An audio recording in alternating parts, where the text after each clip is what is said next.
Денеска сме овде на изворот на живата вода, како што и самата песна ја отпеевме во почетокот. Извор каде што може секој од нас без срам и без устручавање да пие и да се храни од оваа храна која овде имаме на оваа трпеза.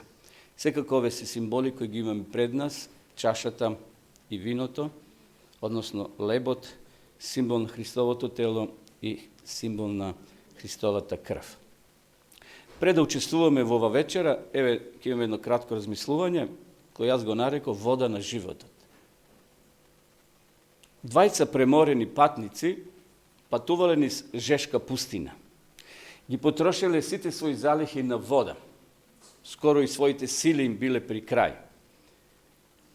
Оделе полека и ги трошеле своите резерви. Се прашувале уште колку долго ќе издржат. Размислувале дали треба се предадат на бурата и на таа пустинска неприлека или тоа пустинско сонце. Така, одејки на хоризонтот, здогледале како очите нивни да приметиле некое зеленило. Некое зеленило.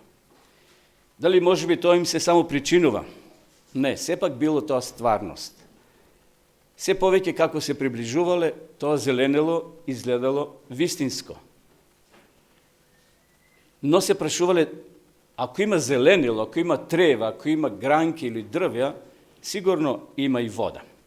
Самата помисла на вода им давала уште повеќе сила да можат да издржат.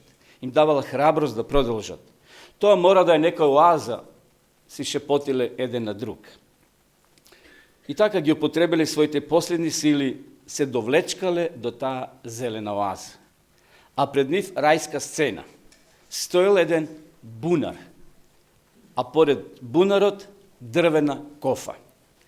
Брзо, со многу очекување, се приближиле до кофата, ја зеле и полека ја спуштиле доле во бунарот. Отеднаш се слушнал тап удар.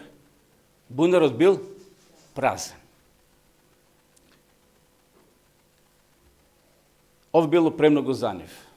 Толку брзале да дојдат до таа оаза, надевајќи се дека ќе најдат вода. Бунарот бил пресушен. Ова било премногу за нив. Сега можеле едноставно да се препуштат на тие длабоки сенки и да умрат или да продолжат, барајки нова прилика за вода. А потоа, тука поред бунарот, на неколку метри, здогледале една штица, една даска. На таа штица пишувало вода 5 километри источно. Вода 5 километри. Повторно во нивните глави почнало да се мотаат тие зборови и тие мисли. Дали ќе можат да издржат? Дали ќе можат да ги исцедат сите своји сили? Уште малку да издржат само 5 километри. Или пак да се препуштат во таа пријатна сенка и да умрат и да признат дека пустината победила. Браќи и сестри, прашање за нас како е со нашата жива вода. Овие луѓе биле подготвени да одат 5 километри да дојдат до вистинската вода која ќе ги угаси нивните тела, односно жета на нивните тела. Дали ние би поминале 5 километри да дојдеме кај живата вода? Или пак ќе останеме во таа краткотрајна удобност на пресушениот бунар и длабоката сенка. Да се подсетиме во Библијата, во Новиот Завет, на една жена по име Самаријанка. Ние го знаеме вистинското име, но го знаеме низиното потекло, дека потекнувало од тоа племе или од тој народ Самаријани. И затоа Библијата ја идентифицира како граѓанка на таа група на луѓе Самаријани. Се сеќавате, таа дошла кај Исуса кога? Едно попладне, топло попладне на бунарот на Јакова. Исус што и нуди? Таа имала вода, она питка вода, физичка вода, што ја користеле постојано луѓето. Исус сега и нуди жива вода. Тој понудил жива вода, а таа толку била воодушевена, дури ги заборавиле стомните, да ги наполни со вода, да ги однесе назад. Таа отрчала таму во своето село, во своето место, им кажала, ги повикала, и своите пријатели. Еве што вели текстот во Јован 4 глава 28 до 30. Тогаш жената ја остави својата стомна и отиде во градот. Па им рече на луѓето: дојдете да го видите човекот кој ми кажа се што сум направила.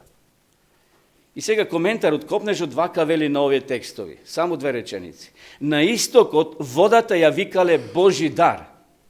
Да се понуди жеден патник се сметало за толку света должност, што арабијците во пустината свртувале од својот пат за да го сторат тоа. Гледате, каков почит, кога на некој му треба вода. Ке скршнат од патот, ако треба на некој да застане да му помогнат. Тоа било во нивните гени на исток кај луѓето. Арабијците во пустината свртувале од својот пат за да го сторат тоа. Одиме во Стариот Завет. Аврам еден ден слушнал Божи глас. Библијата вели го оставил својот удобен дом, своите пријатели, својот бизнис, својата зелена оаза и тргнал на долг пат, пат кој не завршил се до неговата смрт. Тројцата мудреци од далечните земји со ноки ја пратело над звезда која се движела да го пронедат новородениот цар, изворот на живата вода. Но фарисеите, браќи и сестри, во Исусово време биле восхитени, дури и горди, вели Библијата, на своите присушени извори. Тие одлучиле да останат таму покрај тие извори кои биле суви. Тука им било удобно, тука им било пријатно. Направиле доволно голема сенка да не би светлоста на вистината премногу светела во нивните очи. Така си направиле прегач, односно ставиле работи кои ја одбивале таа светлост на вистината да не продре во нивните срца. Но, браќи и сестри, присушените извори не биле секојаш присушени. И тие некојаш имале вода. Тука доаѓале патници, доаѓале луѓе, ја гаселе својата жет. Имало бујна вегетација, доволно зелена, која би ги привлекла уморните патници и би ги натерало тука да се задржат. Некој рекол дека луѓе кои прават извори и чешми се благословени луѓе, зашто тука доаѓаат патници со векови, со години и ја користат таа вода од тие извори или бунари кои луѓето ги ископале или направиле. Но кога ќе откриете дека изворот на кој сте понеле вода пресушил, може само едно да сторите. 5 километри источно, ако сакате да стасате до новиот бунар. Историјата забележала, браќа и сестри, дека младиот руски цар еден ден шетал по својот царски двор. Излегол надвор, имало многу цвеќења, многу ружи. Имало таму понатаму еден стражар кој стоел, кој стражарел. Бил радознал и царот се доближил до војникот и го прашал што чува. А војникот не знаел. Така му било наредено. И понатаму се вели во овој пример, потоа царот се вратил назад во архивата, во царските архиви да провери зошто тука стои стражар кога нема ништо, голо или некој грмушки суви. И знаете што открил царот? Дека многу одамна Катерина Велика наредила таму да се засади една ретка ружа. Таа жена, таа царица дозволила селаните да доаѓат еднаш седмично, да ја гледат таа ружа, да се восхитуват, но не смеле да ја гибат, да ја фаќат. И затоа таа поставила стража, кој постојано ке стражари да ја чува ружата, да не би ја, луѓето кои доаѓаат скршиле или едноставно да направат нешто. Градината, ружата, одамна исчезнала. Немало повеќе ружи од тој аспект како што царицата ја засадила, односно наредила да се засади и да ја чува стража. Но војникот и понатаму се уште стоел, се уште чувал стража. Иако сега тука имало плевел, грм, некои суви дрвја, ништо посебно. Браќи и сестри, работите се минуваат во овој изопачен свет. Добростоечките фамилии, на жалост, стануваат сиромашни. Убава нова кола еден ден завршува во отпад како старо железо. Ружите се заменуваат со плевел. Религијата посебно изложена на ова уништувачко влијание на нашето време. Се што е поврзано со религијата станува подложно на влијание на компромис и немарност. Принципите кои понекогаш биле светиња, денеска како да ја губат, се занемаруваат. Цркви кои некогаш се колнеле дека ја следат Библијата и само Библијата и биле подготвени животот да го дадат за таа Библија, односно за вистината во Библијата, со текот на времето го минуваат својот став. Се до оној момент додека не ја прифатат традицијата, за која чврсто се врзеле. Проповедници кои некогаш го проповедале Евангелието на Исуса Христа се свртиле кон проповедање на политика и протести. И тогаш многу верници откриваат дека изворите пресушеле. Се сочуваат со проблем, нема вода. И што да прават? Да останат тука покрај тој сув бунар или да одат 5 километри источно таму кај што се наоѓа водата. Едвард Гибон во својата книга «Слабење и паѓање на Римската империја» опишува како ревноста на Стариот Рим почнала да слабее кога Цезар го покорил светот и на идните генерации им оставил наследство, кажувајќи го следново. Овој Едвард Гибон пише во својата книга: во нивните безживотни раце лежело богатството на татковците, но не ги исполнувало оној ист дух со кој било создавано и зголемувано тоа свето татковско богатство. Тие читале, тие го зголемувале знаењето, но нивната изнемоштена душа не била способна за мисла и дело. Гледате, таа нова генерација која добила на тацна такви велелепни згради, богатство, царскиот Рим, како овде што пишува. Во нивните безживотни раце лежело богатството на татковците, но не ги исполнувало исти тој дух со кој било создавано и зголемувано тоа свето татковско богатство. Дали може тоа да се случи денеска со нас, со еден народ? Дали тоа може да се случи и на црквата која во своите раци има згради кои вредат милиони евра, а во исто време да го немаат тој дух кој ги исполнувал пионирите кои ги соградиле тие цркви? На што се потпира денеска нашето верување, браќа и сестри? На темелите на Светото писмо или пак на тие празни, пресушени извори? Неодамна една група на студенти, водачи од цела Америка, биле повикани во Белата куќа на состанок. И се вели во извештај, представник од владата им се обратил со однапред приготвен говор, повикувајќи ги да бидат добри водачи, добри студенти, да не минираат згради, да не ја напуштат Америка.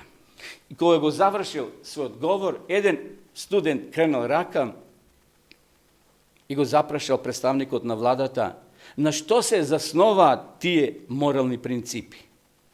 Представникот на владата стоел некој време збунет, поцрвенел и знаете што рекол? Опростите, јас тоа не го знам. А им држал предавање за моралноста и за нивното однесување. Браќи и сестри, ова не наведува да се запрашаме колку од нашите совршени идеи имаат чврста основа. Дали е можно да многобројните популарни прифатени верувања да се ништо освен предпоставки или традиција? А Исус ја дава следнава изјава. Во Јован 7:17 читаме: ако некој сака да исполнува неговата волја, ќе знае дали е наукава од Бога или зборува сам од себе. Исус овде зборува, браќа и сестри, за своето учење. Исто така ова може да се примени денеска во нашиот век на живење или да се примени на било кој учење. Бог ќе го води искрениот човек или жена кои се подготвени да ја следат вистината без обзир каде таа води, низ брда, низ полиња, низ пресушени извори или потоци, низ проблеми. Не само по асфалтен пат да вози, што е најлесно и широк 7 метри. Меѓутоа, ако таа вистина те води и низ трња, и проблеми, и искушенија.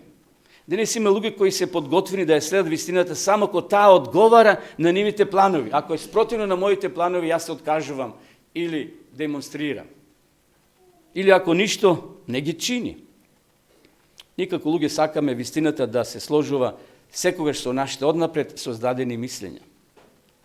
Меѓутоа сакам да го спомнам и ова. Секоја религија, каде што го нема Создателот, каде што го нема Бог во своите редови, е пресушен бунар или извор. Ако во својот живот, браќа и сестри, ние се подпираме само на прилики, на случајности, тоа е како да се надеваме на пресушени извори. Ако го отврлиме извештајот за создавањето, знаете, денеска многу модерни религии почнуваат да го остават Бога, Создателот, на страна. Да е се тоа случајност, дури некои христијански религии и цркви тоа го проповедат. Го остават Бога на страна. Ако и ние го отврлиме Создателот и создавањето или извештајот за создавање, што Бог ни го запишал во 5 книги Мојсееви, веројатно ќе отврлиме и иднината која е прикажена во Откровение. Знаете, таму имаме светла иднина, благословена иднина, запишена во последната книга во Библијата. Религија без Создателот е религија без надеж.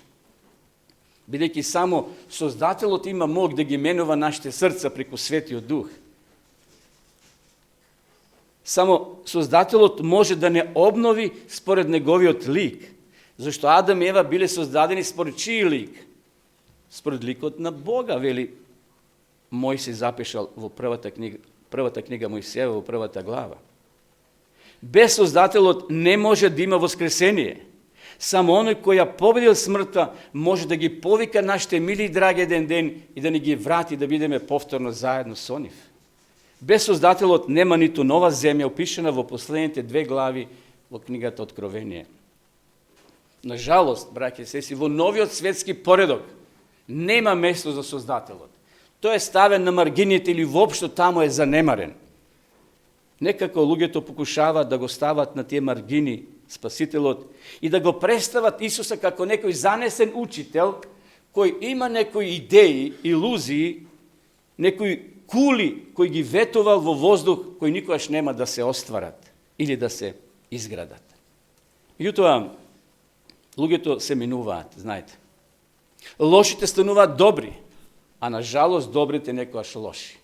Имаме пример во Библијата кај што вели Павле за Димас, момиле овој свет и се врати назад.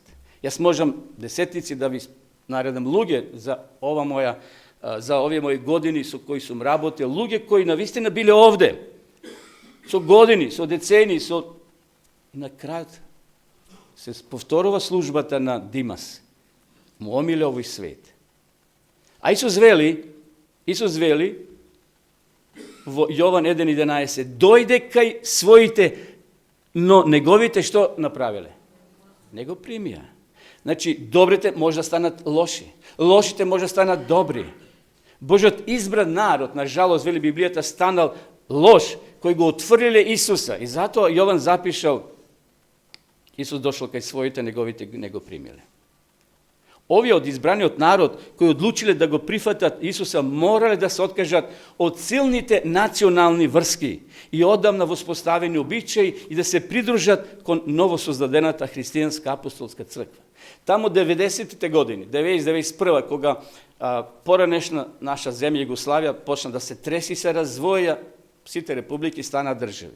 На жалост, христијани и во наши редови се приклучува на тој националистички набој, мислејќи дека сега се свој на свое. И некои загинаа во првите редови на бојното поле. Црква која проповеда политика не е она црква каде што Создателот пребива. Избраниот народ кој одлучил да го прифати Христа мора да се откажат од националните врски и одамна воспоставени обичаи да се придружат кон новосоздадената христијанска апостолска црква. Меѓутоа, со текот на времето, на жалост, и таа апостолска црква станала црква која копнеела кон популарност, црква на компромиси и црква на прогонство. Првата црква, Библијата вели, станала лажна. Ако ги читаме оние 7 цркви од Откровение, од 2 глава понатаму, ќе видиме дека секоја црква од врвот полека почнала да паѓа се пониско и пониско. И скоро во секоја црква сведокот што им вели? Од што се откажали? Од која љубов? Од првата љубов. nažalost padnala od svoj dvoзвишен položaj. I станала, вели Библијата, Вавилон, символ на лажната религија. Затоа Бог ќе каже во Откровение 18:4, народе мој, излези од каде?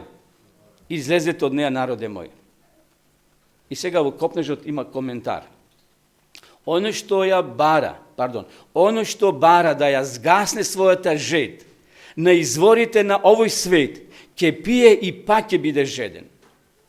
Луѓето насекаде се незадоволни. Тие копнеат за нешто што ќе ја задоволи потребата на душата. Само еден може да ја исполни оваа желба. Потребата на овој свет, богатството на сите народи е Христос. Божествената милост, што може да ја даде само Тој, се мисли на Исус, и како жива вода, таа ја чисти, ја освежува, ја засилува душата. Страница 145. Браќи и сестри, има моменти кога не е доволно само да веруваме. Новиот Завет вели дека и сатаната верува и се тресе, може би повеќе од нас. Меѓутоа тоа не е доволно. Не е доволно дури да ја знаеме вистината. Не е доволно да имаме право мислење или преќутно да нешто поддржаваме. Преќутно, знаете, не е така, ама ќе преќутам и да оди работат. Не било доволно израелците, она судбоносна ног во Египет, да веруваат кога дошол ангелот им рекол, што им рекол? Бидете облечени, подготвени, но што треба да направат на довратниците? Крв да ги попраскат. Не било доволно само да веруваат дека ќе бидат ослободени. Морале со крв да ги попраскат довратниците на нивните врати. Не било доволно израелците да застанат пред Црвеното море и само да чекаат чудо. Што морали тие да направат? Што морал Мојсе прв да направи? Да влезе во водата. Морали да направат гест и од нивна страна. Не било доволно да кажат веруваме. Не било доволно да бидат тајни Исусови ученици. Ние мораме отворено да застанеме на Господовата страна. Ако се наоѓаме на брод кој тоне, не е доволно само да аплаудираме на чамците кои се тука врзани поред нив. Што треба да направиме ние? Да влеземе во тие чамци.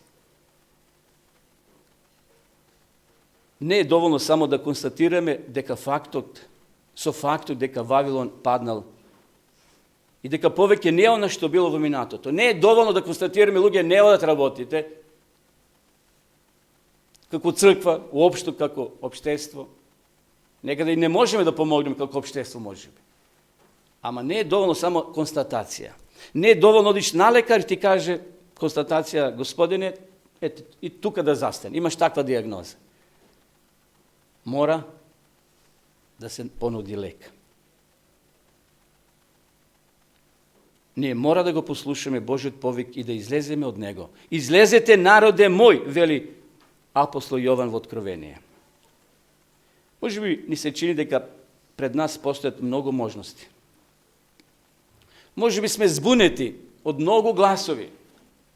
Помина, да кажеме, овие 2 години од се оно што го гледавме на телевизија, односно на интернет, во врска со короната. Ова е, она е. Бевме збунети.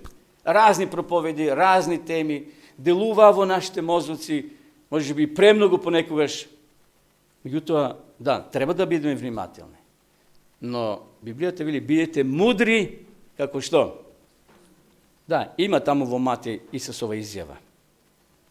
Денеска, може би сме збунети кои велат, ова е патот, но нема да биде секојаш така. Пред Исусовото доаѓање, браќа и сестри, има само 2 групи. Они кои ќе го држат знамето на ѓаволот, на сатаната, и они кои ќе го имат другото знаме испрскано со крвта на Исуса Христа. Под кое знаме ние ќе се престроиме? Знамето од Голгота или она другото? Исус вели во Јован 10:16, и други овци имам, што не се од овој овчарник, и нив треба да ги доведам, па ќе го слушаат мојот глас и ќе биде едно стадо, еден пастир. Е прашање за размислување. Како може да знаеме дека сме вистински Исусови следбеници? Нигде не пишува тоа. Ќе излеземе сега надвор, ќе си отидеме, Некој убаво облече, некој така, некој онака, секој се облекал она што го имал. Никаде не пишува јас сум Христов ученик. Знаете, има налепници на автомобилите во градовите, позади, ако си Христов следбеник, свирни. Тоа е најлесно. Има такви налепници. Или ако го сакаш Исуса. Дали ние го следиме Исуса вистински? Една приказна прочитав, во која се вели дека едно дете ги чувало овците на својот татко. Од другата страна на долината, друго дете ги чувало исто така овците на својот татко. А тие биле многу добри другарчиња. Меѓутоа, секој си ги чувал стадата, овците на своја страна. Децата биле добри пријатели. Честопати се довикнувале преку долината која ги одвојувала. Знаете, се довикнуваат за да им помине побрзо времето. Еден ден отеднаш се појавила бура, не време. Децата биле збунети. Што ќе прават сега? Побарале едно засолниште под една голема карпа, кај што сите овци од двете стада ги издружиле и тука биле сокриени на сигурно, додека невремето не помине. Невремето заминало, веќе сонцето на исток, пошло на запад длабоко да пропаѓа и требале се вратат назад. Како сега ќе ги одвојат овците? Зошто двата тора се сближиле и се измешале. Биле загрижени што ќе им кажат нивните татковци. Најпосле се сетиле. Јас ќе тргнам кон своето трло, кон својот дом, а ти тргни кон својата куќа и кон своето трло. Штом тие се одвоили, кој се одвоили исто така? Овците. Тие почнат да викаат. Знаете, имат посебно овчарите довикнување или свирење. И една по една овците тргнале по својот пастир. Браќи и сестри, ние денеска сме токму во тоа време на големо одвојување кој се врши денес. Не мора тоа да не затворат затвор. Не мора да не повикат во судија за прекршоци. Не мора да на нашата куќа напишат на оверец. Тоа ќе биде тивко одвојување. Секој за себе нека внимава од кој извор пие, односно кој пат го следи. Од ден на ден овците, мислам, оние символично духовните се одвојуваат и секој си го наоѓа својот пастир, на кого му секако припаѓа. Со своите постапки и со своите одговори овците сами се делат. Ево уште еден цитат од Копнежот и со тоа ќе завршиме. Христовиот повик, упатен до жедната душа, и денеска се разнесува. Значи, повикот Христов се разнесува, допирајќи до нас, со уште поголема сила од оваа со која се чул во храмот во последниот ден на празникот. Изворот е отворен за сите. Ова е многу ме храбри мене, таа реченица. Изворот е отворен за сите. Никој не треба да каже, јас сум толку грешен, што не можам да пристапам кон овие символи, кон чашата и кон лебот. Во библиската полука прочитавте колку пати му простувал Бог на сатаната. Секавате на реченица. Многу пати му простувал на Луцифера, уште кога бил горе. Изворот е отворен за сите, вели Елена Вајд. На уморните и папсани души им се нуди освежувачка вода на вечен живот. Исус се уште повикува, оној што е жеден, нека дојде кај мене и нека пие.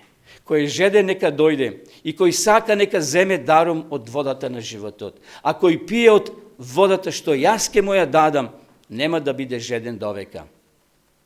Браќи и сестри, денеска ова извор за нас. После 3 месеци, падови, станувања, тука сме дојдени кај изворот. Да се напиеме, под наводници напиеме, да јадеме од овој леп, символ на Христовото тело. Господ да ни помогне уште еднаш да ја потврдиме денеска вистинската страна, да не се најдеме на страна на пресушениот извор, да појдеме по Исуса. Тој се уште ја повикува секоја жедна душа. И изворот, читавме овде во Копнежот, е се уште отворен за сите. Исус не повикува, дојдете кај мене. Може би ќе мора да поминеме 5 километри источно или западно, 5 километри северно или јужно. Но нема да погрешиме. Ќе најдеме извор на жива вода. Извор кој никогаш не пресушува. Neka moja večna blagodarnost na Gospoda, što vratata je otvorena, izvorot je tuka, da je spuštime kofata i da se duhovno napijeme, da ugasneme ta žed, koja ne pritiska postojnost sekoj den, koji izlezemo od tuka, vednaš pritiska satanat, da ne nastoči ko nekoj izbušeni, prazni bunari. Hvala mu Isusa, što toj deneska ni dava možnost da povtorno pijeme od ova živa voda, od koja nikoš nema da ožednejeme. Amin.